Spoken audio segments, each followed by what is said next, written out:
Hello, and welcome to Talkin' Tales, where we share stories about our animal companions, their unique personalities, their zany antics, and the heartbreak of saying goodbye. I'm your host, Paul Barnett. In this episode, we present the second half of a conversation with Denise Cummings of Denise's Delightful Dookers Ferret Sanctuary in Auburn, Washington. So without further ado, let's jump back into the conversation. Okay. One of the things you asked me about was most memorable. Yes. Some of my most memorable ferrets. The one gal that was my first mentor, that boy that jumped in my arms, blame it. 3 others did too. Oh. I went over to her place, and I should never have gone over to her place because I got 3 more boys. They were all whole. Wow. 3 of them lived together. The other one was a little more a gentle spirit, and he didn't like how they treated him. They were a little too rough for him. Okay. So we put him in another cage. But the 3 boys, even though they were whole, and they say you're never supposed to put whole males together, they loved each other, even when they were coming into that time. You know, they played together, they loved each other. I finally had them fixed, and he said, let's put them in separate cages, and I did. They weren't eating, they weren't drinking.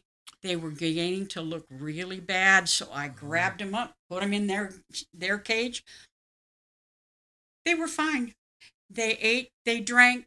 In fact, I had to fill their dish a couple of times because they hadn't been eating, because they missed each other. Bad. But that's the thing, is that ferrets are very social creatures. Yes. Yes. Every now and then you come across one that's likes to be alone, doesn't like other ferrets. But in general, they love having friends. They love playing. Right.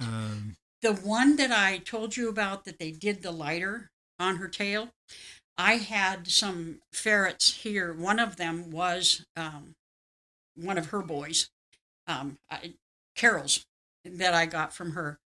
And she started going downhill. Again, I was not doing the medical. I wasn't aware of some of the medical issues. Mm-hmm. She started just not being able to get up and move around. She was tired. I thought, okay, I'll just do the soup. 2 of my boys laid side by side, one on one side, one on the other. Oh, wow. And I reached in and I got bit. Oh. You don't touch my girl. Yeah. You don't touch my girl. They can be protective of each other. They can be very protective. But that's when I started seeing how caring they are for one another. And they don't have to be from the same parent. No. Not at all. In fact, one story that I have not shared on my podcast yet, I'll just tell very briefly here. I had a pair of little sable girls, that had a rough history. I won't go into detail, but they were rescues from a very bad situation. And when I got them, they had no names. And I observed them for a day or so just to learn their personalities and figure out what names would suit them. And I called them, the little one I called Pixel. She was tiny. Okay. She had a little square dark spot on her nose, kind of like a pixel on a computer monitor. And she was the tiniest unit of my family, which, like a pixel is a tiny unit on a monitor. And the other one I called Pretzel, because when I first met her, she was wrapped around Pixel, keeping her warm, because Pixel had a shaved tummy at the time. And she was wrapped around her like a pretzel, keeping her warm. And they always took care of each other. And Pretzel developed a weird skin condition when she was about 6 years old. And the doctor spent months trying to figure out what it was and how to treat it. We tried all sorts of medications and nothing really knocked it out. And the day after we got one kind of last medication, it was a bit of a Hail Mary, and I gave it to Pretzel. The day after she got that, she went downhill really rapidly, and I took her in for an emergency appointment, and the vet tech was just amazing. Like, for Pretzel was having trouble breathing, and we had her in an oxygen chamber for a bit, and then the vet tech for hours was using a hand pump to help Pretzel breathe, and she worked straight through lunch, and I don't know how she did it. Like, she hadn't eaten I think all afternoon, and she's just standing there just helping Pretzel breathe. And ultimately, the doctor came in and said, we're not going to get Pretzel back. And so I initially was hesitant, but I finally told the vet tech, you can stop. And we let Pretzel go. She passed away in my arms about 20 minutes later. But the thing that I will remember the most from that day is that when I took Pretzel in, I took Pixel with her because the two of them had been together their whole lives. And in the carrier, when I took the carrier out of the car and took it into the vet office, I looked inside, and Pixel, little Pixel, was wrapped around Pretzel, keeping her warm. The exact same thing that Pretzel had done for Pixel the day that I met them. And so I think a couple things there. One is that I think Pixel knew, that Pretzel was not going to be around much longer, and so she was protecting her, but also Pretzel was cold, and so Pixel was keeping her warm, just like Pretzel done for her. So you can't tell me that they don't No. they don't feel and they don't take care of each other, and they aren't acutely aware of their family and their friends and all that. They're amazing in that way. They are. I had a group three that came in that had not been fed or watered. They were under a pound. The one was way under a pound. I can't remember how much. The other two had a little bit of weight on them. It was Miracle, Misty, and Gypsy. Miracle almost died. She was the one I had to lay here on my counter and do sub-Qs. I had to do, again, understand, this is with the vet. Mm-hmm. This isn't by myself. Sure. And I'm doing it, and she says, I think let's reduce the dosage and do it twice a day. Okay. And I had to syringe feed her. I have a picture of her laying on it, and she looked dead. And I was in tears all the time because I didn't want her to go. She was so cute and so pretty. And we got done. I put him in the cage. I got him to where we could, as far as we could go, put her in the cage. The other two went behind the potty box. She just laid there. 4 days later, she moved herself in behind the potty box with her sisters. Oh, wow. That was neat because I thought I honestly would lost her. Sure. They lived 5.5 years. Wow. And when one of them was getting ready to pass, the other two were laying across her. I reached in because it was time. We needed to take her, and I got bit again. Mm-hmm. So I knew better than to do this because I'd had it happen once before. Right. And they wanted to stay with her. And when she died, then they released her. Oof. They got off. We can learn so much from them. Yes. We need to learn more caring from them. We need to learn how to have more fun. Absolutely. There's so much we can learn from them. I could not agree more. I'll also share a very, very short story here, which was on a previous episode I talked about, again, Dodger and Ace. And when Dodger passed away, I was really worried about Ace because he just had his surgery and was still recovering.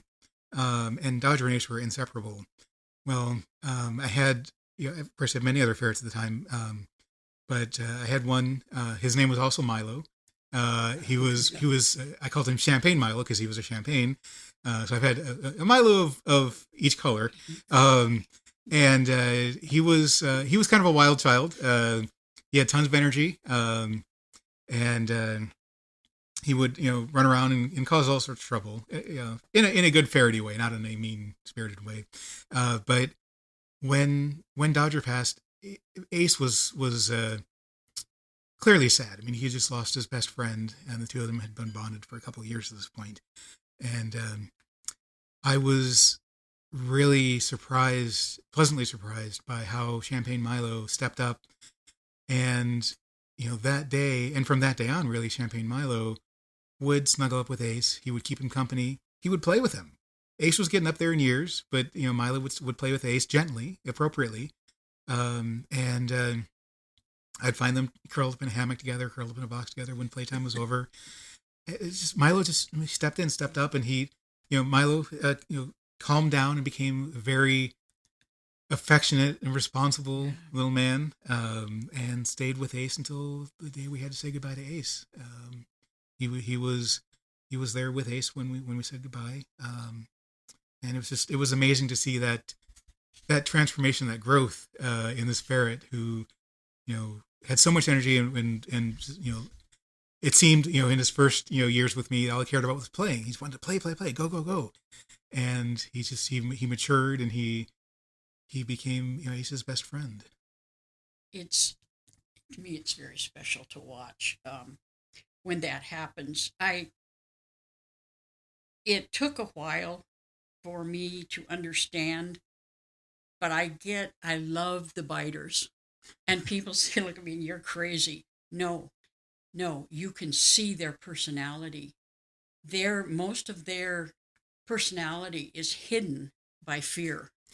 They're not biting to be mean. Nope. They're biting for a reason. There is a reason, and usually the ones I've had was fear. And we brought one. Petco kept calling me. We've got a biter. We can't sell her, or him. We can't sell him. So it was mostly girls, not the guys. And we brought one home and was adopted to one of the gals here that just lives about 8 blocks from me. She would grab and just twist. She was not having it, not at all. So I used a glove. I had a welder's glove. And the other hand, I used plain hand and would pet her and love her. The third day, I didn't have to use the glove. Mm-hmm. She knew, I'm not going to hurt her, and I'm not going to cause any problems. And I picked her up. Now, the one thing I wouldn't do with her, because she got a little nippy, was kiss her. Because I got nipped. Oh. I learned. She wasn't ready for that yet. But all she needed was to realize that she was safe, she was home, she was loved, right. And the true personality can come out, and that's, ferrets are not mean. They're not biters. They're not intentionally destructive. They're very social. They're very loving. They're very, very playful. They can be very funny too. Yes, they have some. Some of them have some quirks, some obsessions. Yeah, some of them love toes. They love Pixel, who I talked about earlier. She loved shoes to the point where her mission every night was to take one of my shoes and move it to the other side of the house to a very specific spot. And no matter how many times I moved it back, she would go and get it and put it where she wanted it to be, and that's where it would remain. It just so happened that another ferret that I had, I still have. Illyria picked up on this and decided, I want the other shoe to be somewhere else. And so every evening you would find Pixel dragging one shoe and Illyria grabbing and dragging the other shoe to their respective places. So, and I have, for example, another example is Benson, who is, he's been with me since 2017. He loves the little plastic balls that you might get for a ball pit, and he likes to stash them in a very specific place. And so, but he doesn't like to stash all of them. He throttles himself. He stashes one per day, and so usually in the first few minutes of playtime, you see Benson run off to where he can find one of the plastic balls. He grabs it. You see him run back with the ball in his teeth, and he places it in the pile with the others. And then he goes about his normal playtime.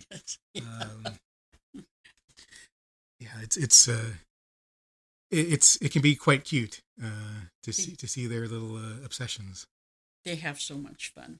Yes. The one that I got from that my son told me to come get, and when she started trusting me, she liked ping pong balls. She would take it with her nose and run around the room and run it up the wall and down and run it up the wall, and you could just see how happy she was. Mm-hmm. She loved doing that. She didn't care for anything else except that ping pong ball. So we always had a few ping pong balls there for her. They manipulate them so craftily. I had one, Tara, who passed away earlier this year, but she loved those same plastic balls, not the ping pong balls, but the colored ones you find in a ball pit. Oh, yeah. And she rolled it around the house. It looked like it was attached to her nose. It never drifted. It didn't roll off to the side. It didn't get away from her. Her nose was always touching it exactly in the same area, and she just controlled it so masterfully. Sometimes I would just I only got one or two videos of it because I would just stand there in awe watching her do this. Like, how are you doing this so perfectly? They do. Now they do some other things too, and this is where people get the wrong idea about them. I have a big boy in there called Grizzly, Okay. and I kiss him, and he lets me, no problem. His kissing is nipping me. Oh. Just a little bit. Mm-hmm. This is where I found out that one of the gals that we had that has since passed, she nibbled. I don't call it biting, it's nibbling. Mm-hmm. And she would just nibble to get attention.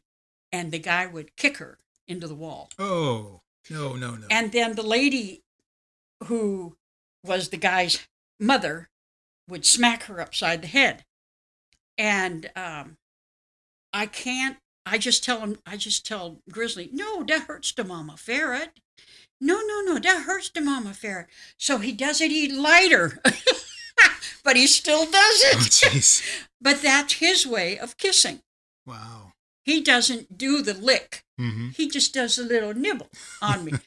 Embers would do it on our ankles. She would actually stand there waiting for us to do something. And instead, we pick her up, pat her little butt, and I go, "You're being a stinker," and put her back on the floor. She would run, and then she'd come running back, and she'd nibble, and we'd pick her up and pat her again. And one time she just sat there and turned her head. "You're supposed to hurt me." That's just what I got from her. And so the next time she went off and played. And then the next time she came up, took her paws and scratched on our ankle. Oh. She didn't nibble on us. Right. And we picked her up, patted her, and told her what a good girl she was and let her get down and go play. And she thought that was wonderful. From then on, she played with us. She did all kinds of things.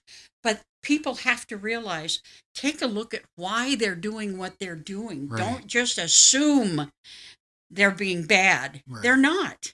Right. They're just being a ferret. They're doing what they know how to do. Right. And some of that is influenced by their environment where they were before, how they were treated or mistreated by humans. I agree. Yeah. That's why, again, I love the biters, because you don't know what they've been through. And basically, I can see what they're like. No, I'm not a special person. I see their cute personalities. Yeah.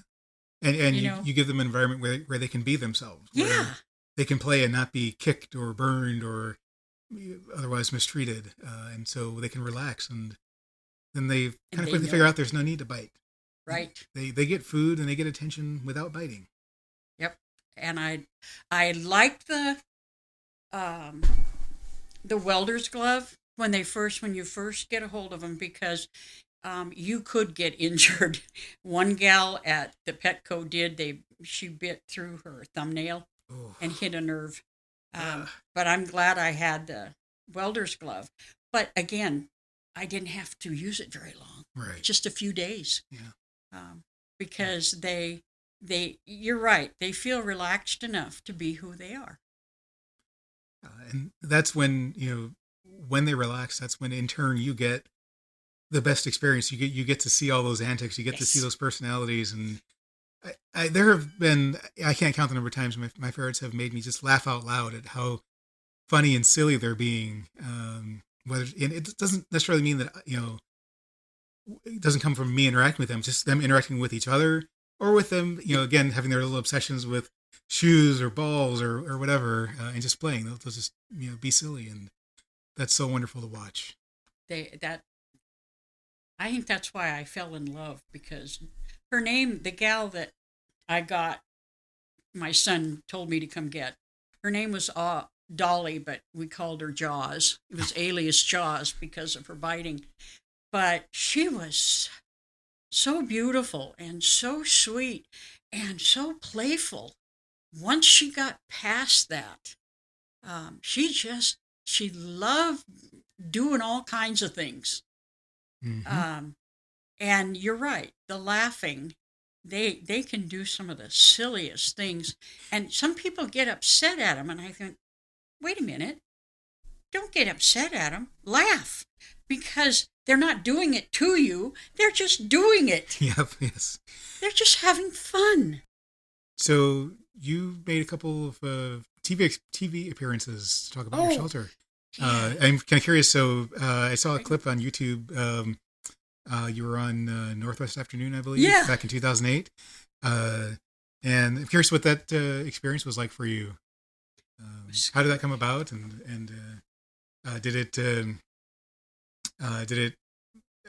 get the word out there for the shelter? Did you have a lot of people contacting you saying, "Hey, I want to adopt a ferret," or "I want to learn more"?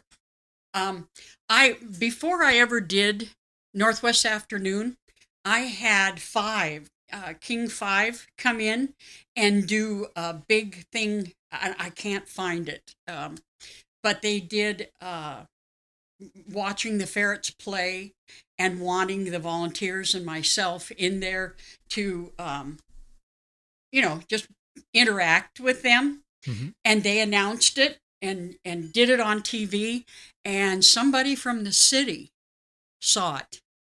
And they went to the city fathers, and here's how I became a shelter. Oh. The ferrets, the city fathers said, you cannot have more than 15 in here, or you pay $50 per animal per day.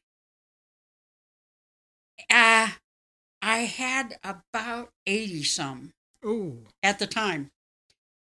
The guy that shared this with me and was the head of this area told me that we had to either apply to being a shelter or start paying $50 per ferret.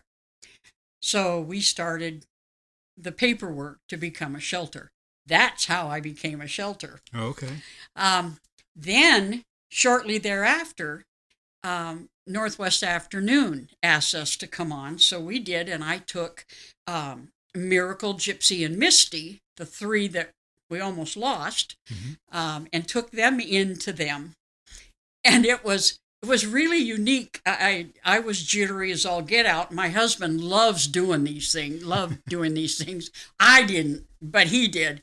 But I got to share just a few important things about ferrets, but they wanted to meet, the ones that I had in the carrier. They told me to bring them along. So I brought them, and I gave Miracle. And Miracle she was the one who almost died. Right. I mean, I thought she was dead. And she was so cute, and she was acting for everybody. She just was Miss Cutie Pie. I'm on camera, get my good side. Yeah. And then he said, can you have, something like a shelter and it be basically legal? And I sat there and I'm going, oh no, because we're in the middle of getting, applying and getting all this. Right. And my husband goes, well, he said, we are in the process right now of getting our shelter license. It's actually a business license, and they changed real quick. But the audience was really receptive. If you watch, and I was watching people too. but they were really receptive, not knowing how many. I mean, they know, cats and dogs, that's a given, but ferrets, how what they go through Right. and what the abuse that takes place. Because I shared, and they have teeth, just like dogs and cats. Mm-hmm. They're supposed to. I mean, they're meat eaters, Right. and that's what they're used for. Um, but people have this thing that they bite with them. I hate to tell you that, but the the canines are not to bite. They use those little bitty ones, and boy, do they hurt. I've been bit enough times, but it was unique. Um, they were asking all these. To me, they were interesting questions. If um, it's on YouTube, correct? Yes. Yeah. But If folks want to find it, you can search for Northwest Afternoon or NW Afternoon Denise's Delightful Dookers. And I believe that will be one of the first search results. Yeah, it was. I started to relax. Once I started pulling ferrets out, I relaxed. But It's amazing how that happens. Because I'm not the most social person. If I were in a room full of people, I would probably be very quiet. But hand me a ferret, and I'll start talking about the ferret. That's to the ferret as well. But yeah, and we had another one, and I can't remember right now, but Terry was with me, and it was so much information. People had no idea. I guess one of the things too that I am glad I got to be on the TV for no other reason than to give correct information. there's definitely a lot of misinformation out there. I mean, I think the one I hear most common, I don't know if you hear this most of the time, but a lot of people say, "Oh, don't they smell?" And they talked about that too. yeah, Yeah, they do, because we have an odor too. every Humans. living being does. But yeah, but they have that. It's to keep their skin good, to keep it soft and supple, and so they have the oils, and that's why you don't wash them.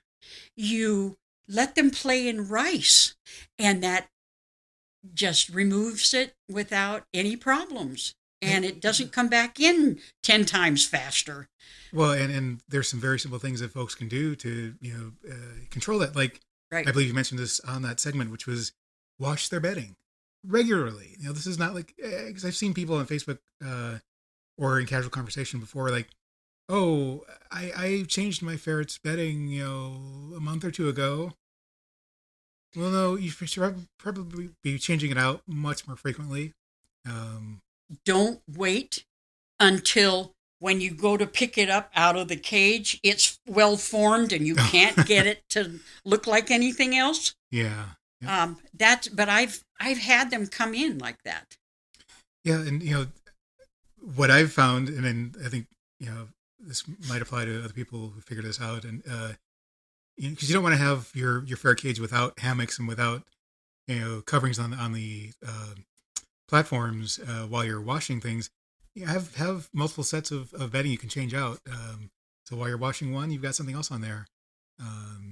And yes, we talked earlier how some ferrets have their favorite hammock or their favorite bed. Right. And sometimes you want to make sure you get that one back into the cage faster than others. Yep. But for something like a platform cover, in general, are not too picky. So just have, if you have a cage with two levels in it, have 4 coverings, 2 to put on at a time, and while you're washing one set, put the other set on. Keep it and change them out. I don't think there could necessarily be clear, strict guidance. Maybe you've got something to say on this, but for some ferrets it might be weekly. If you have older ferrets who might have more accidents, maybe it's every couple of days. And that's what I have. Is most of them I have to.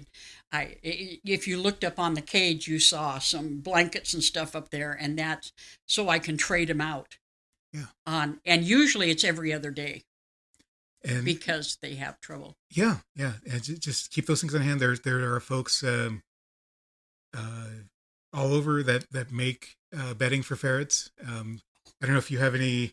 Not looking to do an ad here, but if you have any, off the top of your head that are favorites, folks who make ferret bedding that you might want to recommend to folks, or just talk about anyone who's made sort of the coolest or the best, most well liked ferret approved bedding. Happy to talk about those.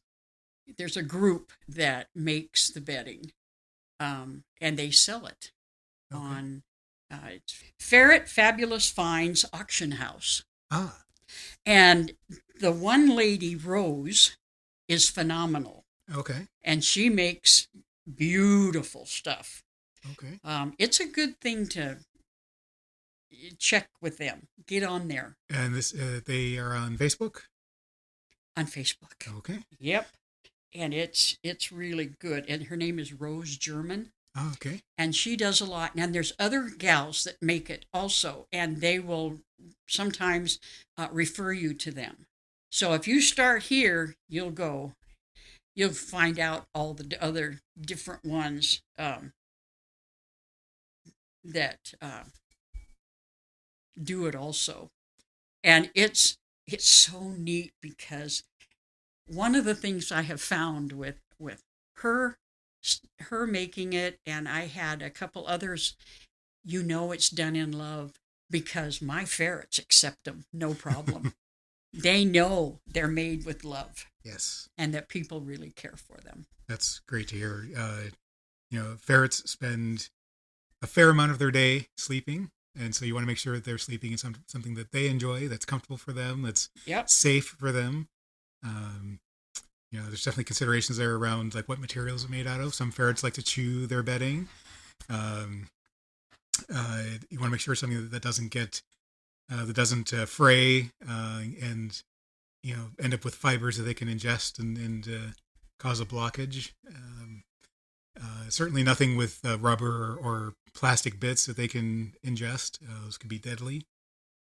So similar to a vet, when you find bedding for your ferrets, you want to make sure that it's something designed for a ferret, preferably made by knowledgeable ferret folk. Right.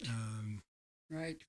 I feel very spoiled because when I first started, a couple of years after I started, my ferret mentor Carol was killed in an automobile accident. Oh my! And she left me her table, which she had all the measurements for doing hammies, sleep sacks, and some other things.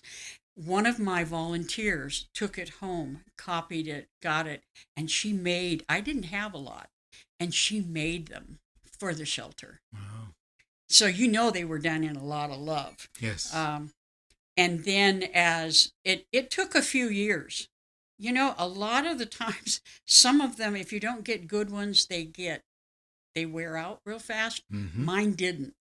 And so finally I had two. And so I got online and found all these neat people that do a phenomenal job of making them. And I don't want to disparage anyone here, but I will say, if you go to a pet store and you find things that claim they're made for ferrets, be very cautious. They may not be truly designed for ferrets, where they may have small parts that could be ingested or chewed on.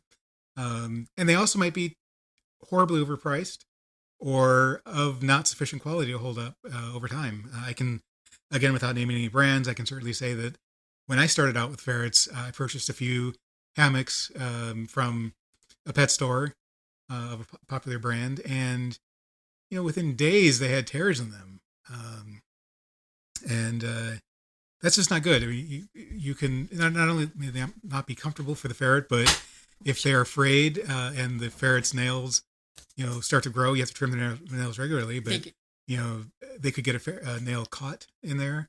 So you want I've to be very had careful. I've had people tell me that the ones they get in the store, their ferrets dig in them and they'll chew on them. Mhm. That can also, if they chew and they swallow, you've got a blockage. Right. You really don't want that. That is a lot of cost.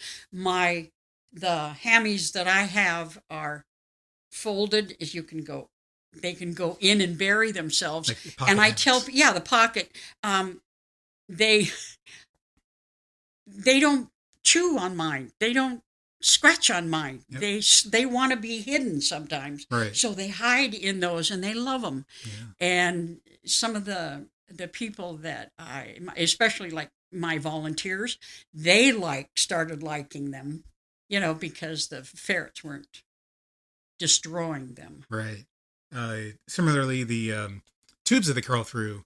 I know that for easily 5, if not 10 years, when I first had ferrets, I bought the popular brand plastic tube that you can put on the floor for ferrets to crawl through.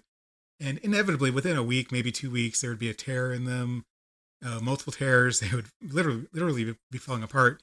There would be, a wire sticking out at the end that you'd want to cut or bend over to keep the ferret from scratching themselves. And those tubes would cost like $25 for like a 10-foot tube, if that. And I learned, years ago now that the workshop, I can't think of the exact name of them, like exhaust tubes, they're vacuum tubes. They're a heavier vinyl. Yes. And I now have 2 that I've had since 2017. They don't have as much as a rip in them at all. The most I have to do is just, every now and then rinse them out to keep them clean. But they don't get they don't get excessively dirty. They don't fall apart. They don't have random wires sticking out. They cost a couple bucks more up front, but they last much, much, much longer. If you can find the ones that are like 50 feet long, and you can cut them. Yep. And I use tape, a special tape, and me too. I've had that big one in there for quite a long time, and there's nothing wrong with it. But yet the one that Marshall sells, they've got holes in them, and the metal is sticking out, and I just get rid of them. Yeah. Because I don't want anything happening to them. Right. They can be downright dangerous for a ferret. Yeah. Even for a human, I mean, just picking it up, you could scratch yourself on the wire. And if you can scratch yourself, what could a ferret do? Look what they can do to themselves. And like you said, they come these other higher quality workshop tubes. They come in a variety of lengths. So you can get, I think, 10, 20 feet up to 50 feet lengths. And they come in different sizes too. So if you have larger ferrets, I've got my Ludo, who is my biggest boy, is about 1,400 grams right now, but in the winter he can be 1,600 grams easily. When it comes to the 4-inch tubes, they get a little snug for him at his largest. Yes. And so thankfully you can get them in 6-inch sizes, which would be a lot more comfortable for Ludo. So, again, my advice would be, don't go for the ones that are, popular brand designed for ferrets, because they probably aren't, or they may be overpriced or not of sufficient quality to hold up to, the general playfulness and curiosity of a ferret who likes to dig and explore and climb. And that's one of the things that, in talking about what do I find that's sometimes the hardest, and it's finding things for cheaper. I run a shelter or a sanctuary, and I like it to cost less, but I want it to be good. Right. And one of the things that I have found is the ferret, Nature's Miracle, is a small fortune. Yes. If you buy the cat one, it's less. And works just It's as well. the same thing. Yes. I took and compared it. It's exactly the same thing. But the bottle says ferret. But that's it. That's it. Double the price. And if you take a look, and I know you will look at the Facebook and go, That's expensive. What's more expensive is the hammy that you buy from Petco. You go through 3 of those, whereas Yes. you only have the one. Um, why not? Right. I'd Yeah. rather pay for that. Yeah. I'd rather, buy one, quality tube or quality hammock or quality bedding. That's going to last me. Heck, some of them, they could last years. Like in the case of the tubes, like I Mine said, I have did. a couple that I've Mine had since did. 2017. It's now 2022, and those tubes are still going strong. Yep. Rather than paying the same price or maybe just $1 or $2 less, but replacing it every 3 months. Yep. So yeah. And you need to take, when you're doing wash with a pocket hammock and the sleep sacks, Yes. turn them wrong side out. The reason you do that is to see if there are holes in there. And because I have gone through that, I had one have a hole, I didn't catch it, and they were stuck in there Oh. for 12 hours. Oh. I felt so guilty. I had such a horrible, I was dumbfounded. So everything gets turned wrong side out, and you check everything for holes because they will dig. Yes. Eventually they're going to get the cloth's going to get tired, but they also have nails and they can get caught. I've had them get caught in there. Yes. I had one. Actually, this was Tara, who caught her nail in a hammock.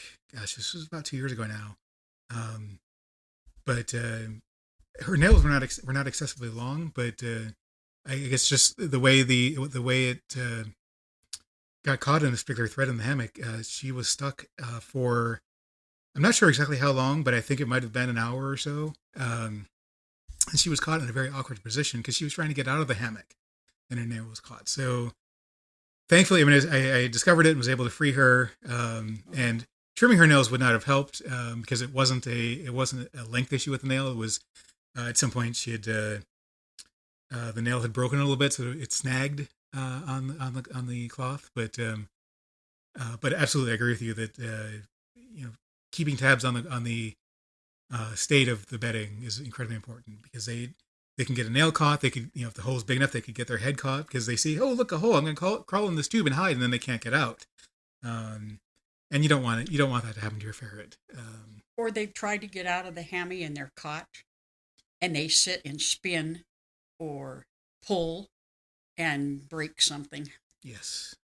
So it's be very careful. But I had to learn the hard way. Yeah. I think we all learned something. I hope we all learned something. Yeah. We do our best to protect them from themselves, but accidents will happen. Sometimes, there are things that are completely out of our control that happen.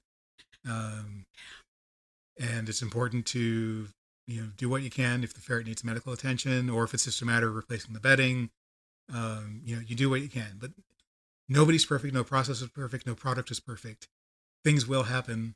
And it's just, important, like I said, to keep tabs on the state of bedding and toys and whatnot. Make sure that there's nothing broken, nothing that they can injure themselves on. You will need to replace things from every now and then, but the worst thing you could do is completely ignore it and just let the bedding sit there unchecked for the longest period of time, or let the toy be played with without ever inspecting it. Maybe it's holding up just great, but if you don't actually inspect it, you won't know, and you don't want to find out when somebody has actually ingested something or injured themselves. Right. So you've been running the shelter for how long now? 20 years. 20 years. Wow. How can people help? If folks want to help the shelter, help just because I put it on Facebook, I am going to be retiring, but I'm going to be a sanctuary instead of a shelter, and keep the ones I have until at such time I have no longer. I don't have any longer. I still need donations for food. you can do, I have PayPal.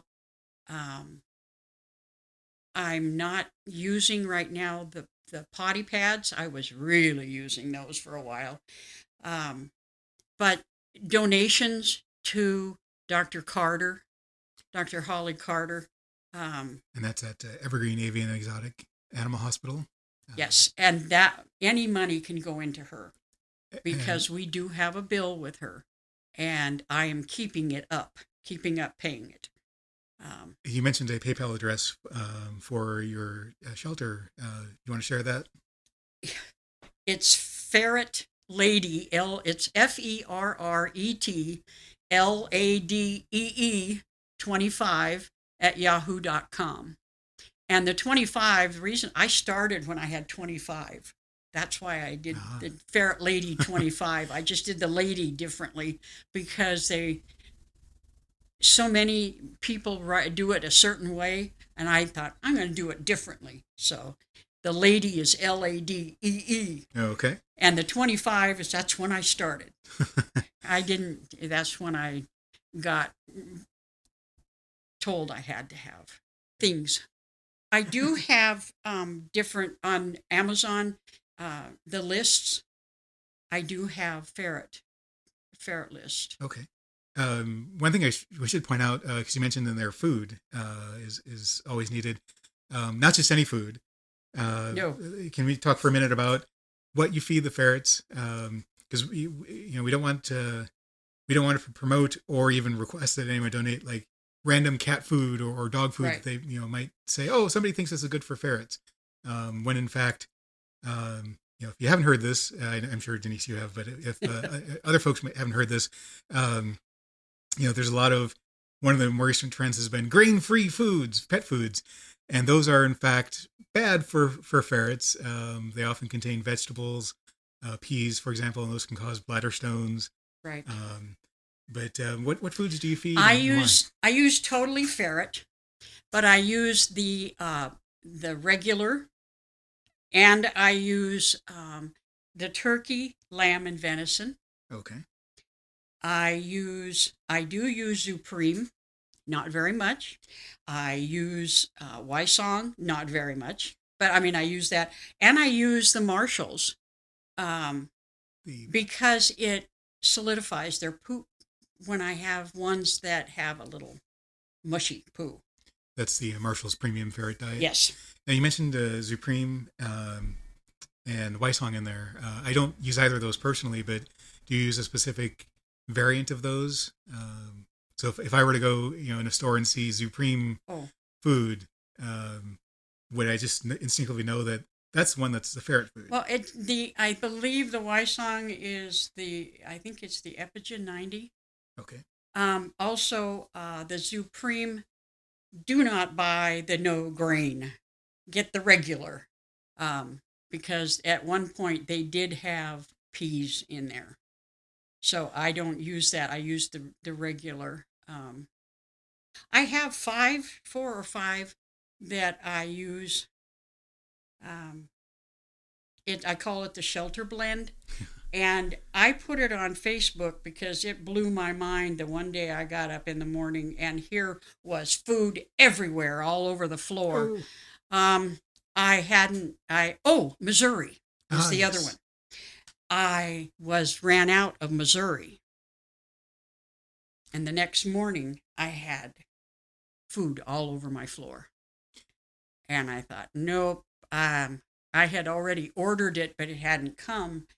But I can't allow certain foods to be lacking. And that's just to be clear, that's because there are certain ferrets who strongly prefer a specific food, and if that food is not in their bowl, but other food is in their bowl, they will dig through the food that is in the bowl to find the food that they want. They will, and I have the big, large bowls with some of them because of their digging, and that was one of them. They took it, even in the big, large bowl, they took it, and it went everywhere. It went everywhere, even in their cage. Yeah. So don't do without. I guess I'm slightly lucky in that respect, in that So I've been able to keep all three of the foods that I feed on hand, but if someone should change their preference such that they want to dig in the food bowl, I have dogs who will be the cleanup crew and they'll take care of the floor for me. I don't have that. Oh, It's, all right. but I appreciate the other thing you asked. What can they do? One of the things that I really appreciate is the encouragement that I get. I get cards. Sometimes people send special things, and not just for the ferrets, but for Mama Ferret too. But it's really nice. And on Facebook, the encouragement, or they'll say a donation is coming. It means a lot to me because you in a shelter, you aren't here to make money. No.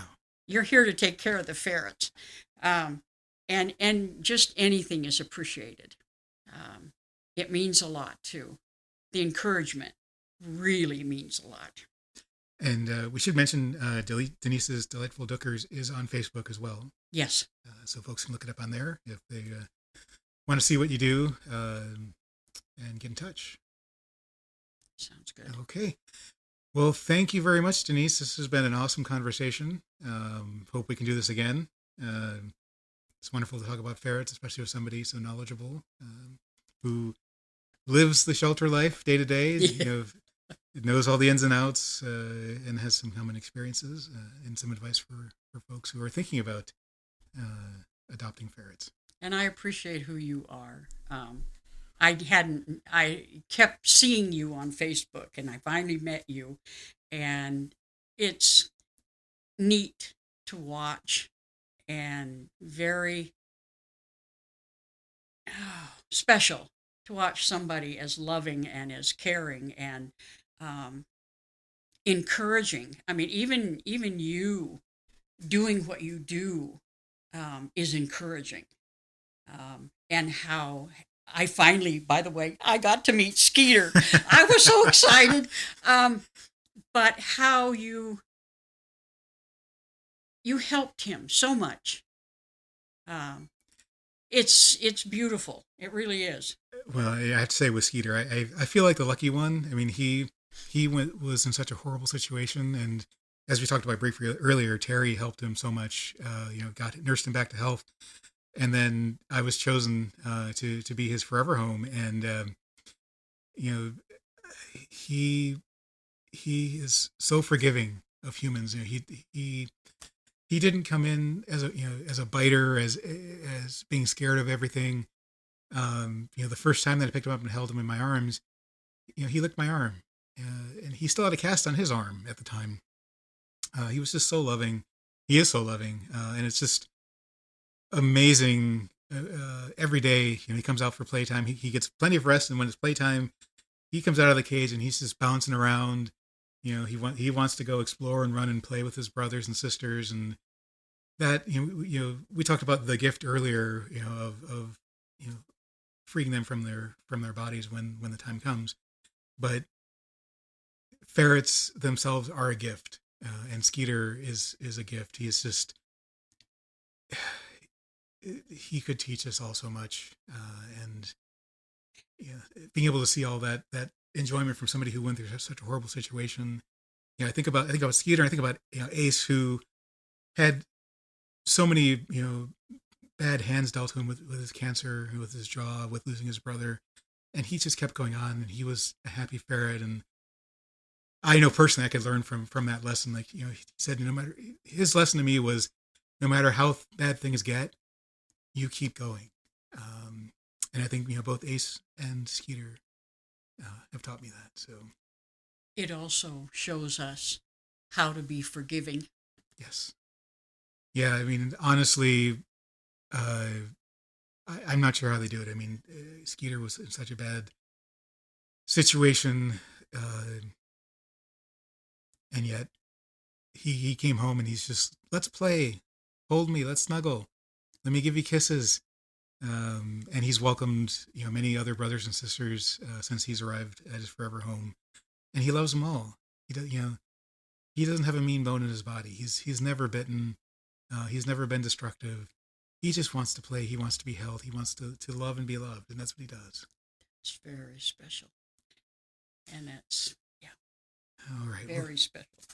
Well, thank you again, Denise. This has been a wonderful conversation, and I hope we can do it Thank again. you. If you'd like to share a story about a special pet, visit us at talkandtalespodcast.com or reach out to us on Twitter at talkandtales. That's TALKINTAILS, or on Facebook at facebook.com/talkandtales. If you'd like to support the show, you can find us on Patreon at patreon.com/talkandtales. No matter what podcast app you choose, please take a moment to rate and review the show. It helps us find new listeners, which means we can bring you even more stories.